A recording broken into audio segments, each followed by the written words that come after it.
Мағжан Жұмабаев атындағы жоғары колледж. Қазақ тілі мен әдебиеті пәндерінің оқытушысы Құдыкенова Жұлдыз Маратовна. Құрмалас сөйлем туралы түсінік. Құрмалас сөйлемнің зерттелуіне шолу жасасақ, алғаш құрмаласқа қатысты терминдерді ұсынушы ретінде қазақ тіл білімінің көшбасшысы Ахмет Байтұрсынұлы тіл құралында қиыса байланысқан құрмалас сөйлемдер өзара тең дәрежеде байланысса, салалас түрі деп, тең болмай кем дәрежеде байланысса, сабақтас түрі деп қараған. Салаластарды жиылыңқы, қайырыңқы, айрыңқы, сыйылыңқы және қойылыңқы деп 5 түрге бөлген. Ал сабақтастарды сөйлем мүшелерін атымен атап, бастауыш бағыныңқы, анықтауыш бағыныңқы, пысықтауыш бағыныңқылар деп берген.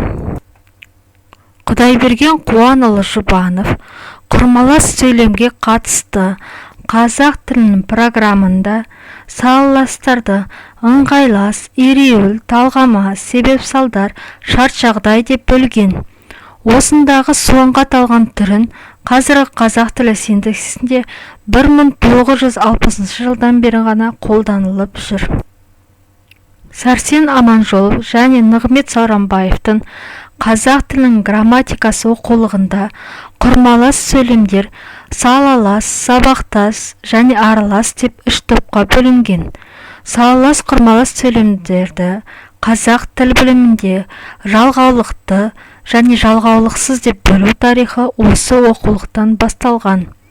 Бұрын сөз болып көрмеген көп бағынқылы сабақтас, оның сатылы, жарыспалы түрлері де осы оқулықтан бастау алады. Құрмалас деген сөз құра, құрау сөздерінен алынып, грамматикалық термин ретінде қолданылады. 2 немесе одан да көп жай сөйлемдерден құралып, күрделі ойды білдіретін сөйлемдер құрмалас сөйлем деп аталады. Құрмалас сөйлемнің құрамындағы жай сөйлемдер өзара мынадай жолдармен байланысады. Біріншісі, интонация арқылы іргелесе байланысады.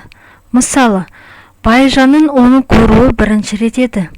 Орта бойлы, төртбақтау, толықша, сарғылы өнділеу 40-та алқымдап қалған жігіт екен. Онда бірінші жай сөйлемнен кейін дауысырға көтеріңкі айтылып, кідіріс ұзаққа созылмай, екінші сөйлеммен ұласып кетеді де, 2 сөйлемнің арасын байланыстырып, күрделі ойды білдіруге дәнекер болып тұрады. Екіншісі, жалғаулық шылаулар арқылы байланысады.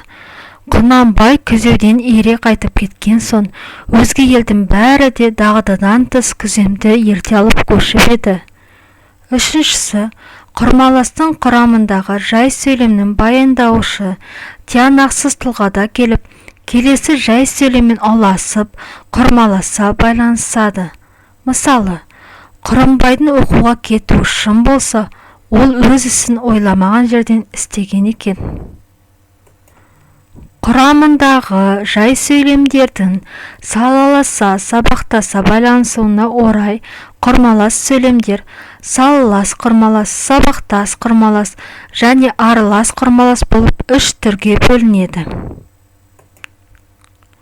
Салаластың құрамындағы жай сөйлемдер өзара 2 түрлі жолмен байланысады. Біріншісі, құрамындағы сыңарлары іргелес тұрып, ешбір жалғаулықсыз байланысады. Мысалы, бұлбұл гүлзарын сүйеді, адал адам отанын сүйеді. Екінші жолы, салаластың құрамындағы жай сөйлемдер өзара жалғаулық шылаулар арқылы байланысады. Мысалы, еліміздің болашағы келер ұрпақтың қолында, сондықтан қазіргі қазақ жастары терең білім алуға, мәдениетті адам болуға ұмтылуы тиіс. Салалас құрмалас сөйлемнің 6 түрі бар. Сабақтас құрмалас сөйлемдегі баяндаушы тиянақсыз болып келген бірінші сөйлемді бағыныңқы сөйлем дейді, ал баяндаушы тиянақты болып келген екінші сөйлемді басыңқы сөйлем дейді. Аралас құрмалас сөйлем дегеніміз құрамындағы жай сөйлемдерді бір-бірімен салаласа сабақтасады байланысқан түрін атаймыз. Аралас құрмалас сөйлем үш жай сөйлемнен құралады. Біреуі тиянақты, екеуі тиянақсыз болады. Мысалы, күн шығып ел тұра бастады, Нұрлан әлі жоқ. Күн шығып ел тұра бастады, Нұрлан әлі жоқ. Тапсырмаға назар аударайық. Берілген сөйлемдердің түрін анықтаңыздар.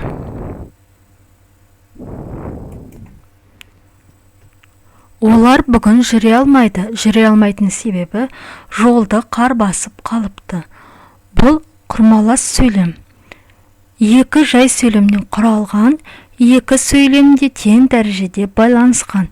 Ендеше бұл салалас құрмалас сөйлем болып табылады. Жігіттер жабылып болмаған соң әнші сандыққа отырды.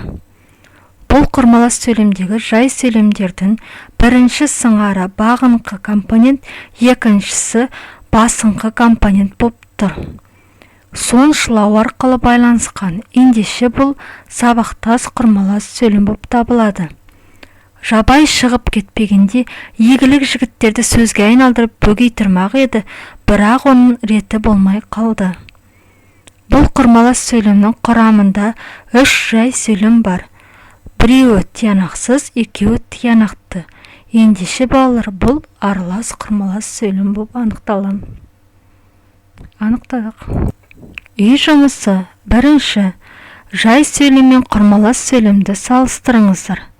Екіншісі, берілген сөйлемдерден салалас, сабақтас, құрмалас сөйлемдер құраңыздар. Назарларыңызға рахмет.